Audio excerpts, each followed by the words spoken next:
I believe you left us in 85. Yes, gathering here, remember.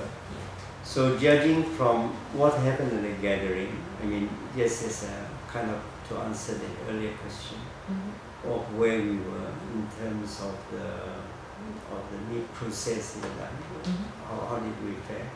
To be honest, I was not very concerned where exactly we were, but I think we were on a journey, we were moving. And the more important thing, I believe, is that you can actually see and experience the kind of changes involved. As I mentioned earlier, in some of the neighborhood, people were strangers to one another, although they were fellow Catholic. But some would go to Assumption, some would go to the chapel at St. Ignatius, some would come here. So most of the time they interact with what is going on in their parish centers.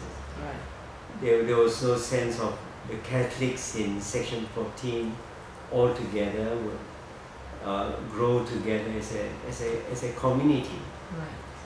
But slowly, with all these efforts, and there are monthly events, there are the work of the messenger going out to announce the monthly event, and then the highlighting of the idea of the monthly event at the center and at the neighborhood level.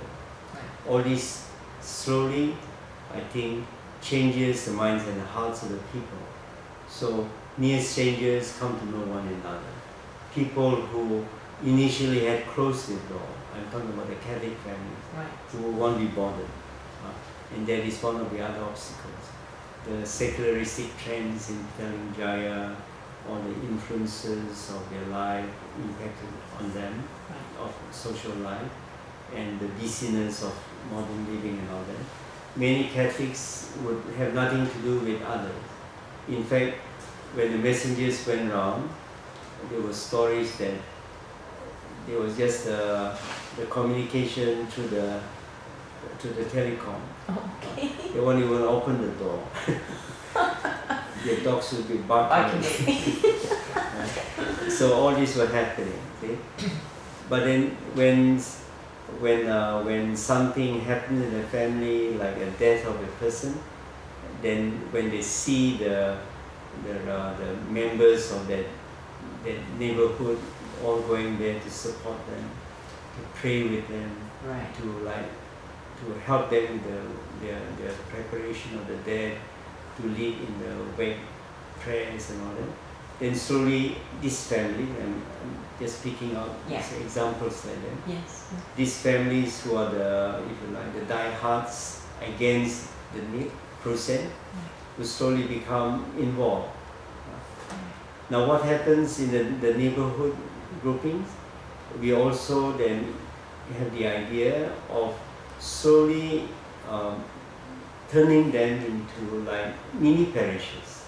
So whatever was happening here would be like incorporated in the life of the neighborhood groups as far as possible. So as an example, we were thinking the thing we benefited from the work of the Redemptorist priest was in the area of prayer and worship. So people would gather for block rosary, for May devotion, for the prayers for the dead during November and all that, and also used as parish events. Then who is to coordinate all these?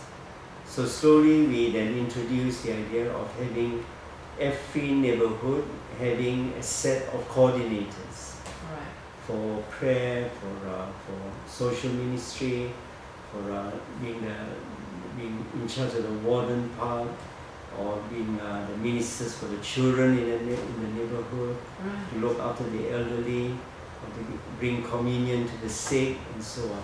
So anything that was done here by church-mandated organizations, at least during my time, I was then slowly trying to move it in that direction.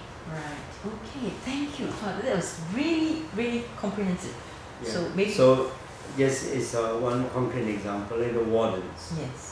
The wardens I mentioned to you was maybe one of the oldest church group. Not an organization, but it is like a ministerial group. Yes. In any parish you go to, a group of people would be there as a wardens. Yes. So what do they do when you look at the ministry? It's not very complex. They go around and help in the collection, and then they help to count the money. So that by and large would end the actual activities of the warden society. But over time, many warden society in many parishes have become kind of being very close to one another. So they want to do something more. So they might end up also doing a social service, going to paint the house of the old folks home, or going to visit some orphanage and things like that, or having some social gatherings on their own. See, that was, in a way, not part of the warden's ministry, which ideally is a ministry of hospitality, welcoming people who come and then helping with the gifts of the church community. So when even such a group was then initiated into the neighborhood groups, there was a bit of hoo-ha here, especially from those who had been very faithful, very staunch in this group. They reacted against that idea of, if you like, going back to the neighborhood.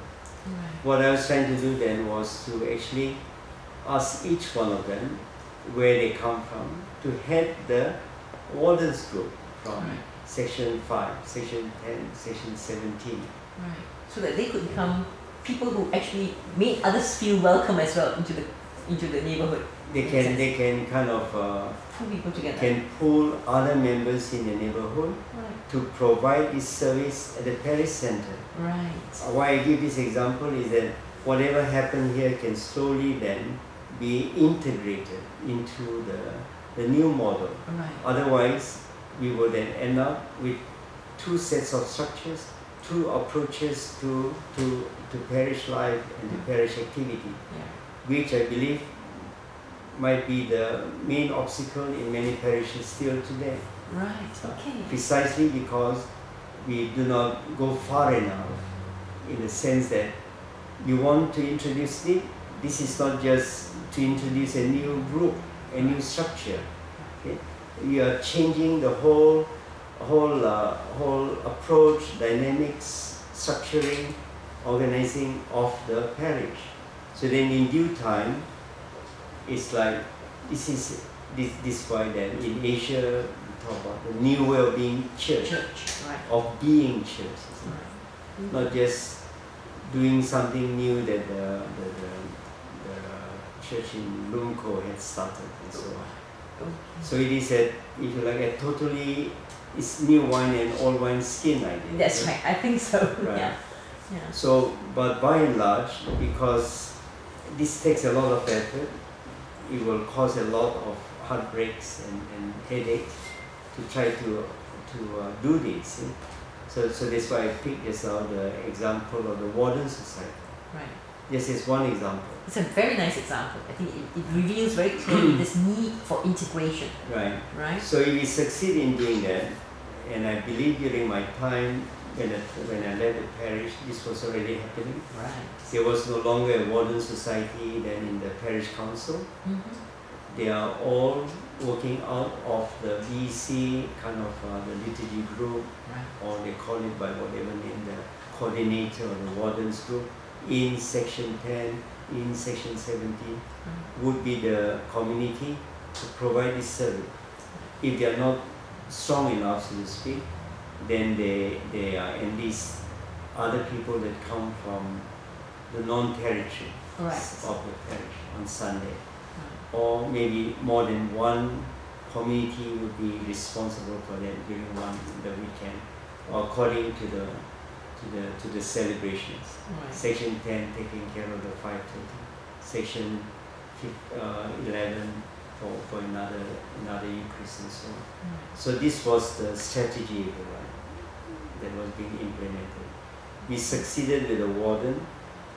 The children's group, it is another kind of an interesting group to highlight.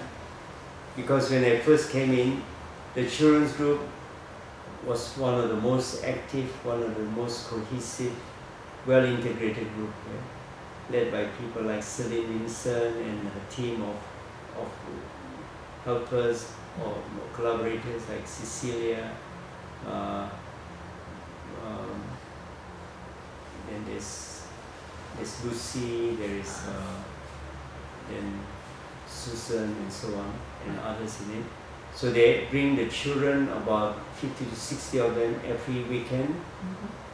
Sunday, they would have a period of socializing, playing games, football, whatever games are there on the field, and then they have a short period of faith formation. Then that leads them to the evening mass, where they practice for the songs of the evening mass. They led the children's choir, if you like, for the evening mass. So this has been going on for years, a very successful, a very vibrant group, if you like.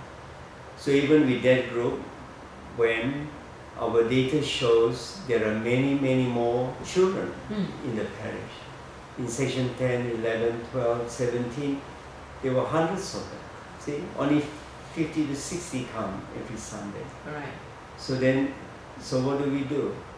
To continue with that idea, do we uphold this other structure, or do we try to introduce it? So in the same way, with the consent of the leaders, we then try to move the children's group back to the neighborhood groups. And why I mention this point is that, as a light note, is that on the last Sunday that they were to function here in the parish, maybe through the suggestion of some of the leaders, they had placards as a protest. The children themselves carry protest. They don't want to break up. They want to remain as a group here. But finally, we move groups back to the community. So even with a community like section 17, 16, I remember, in that one community there were about 40 children. And then some had to be grouped together, 10, 11, things like that. So there was another example of how a church group that's active in the center was then slowly then being lifted up in a new form, if you like. As coming out from the neighborhood. And that was to be the trend at the time that I was leaving. The third group I was venturing to go into was the social ministry, the work done by the St. Vincent de Paul. I did not have enough time then to complete that. But that would have been the integration.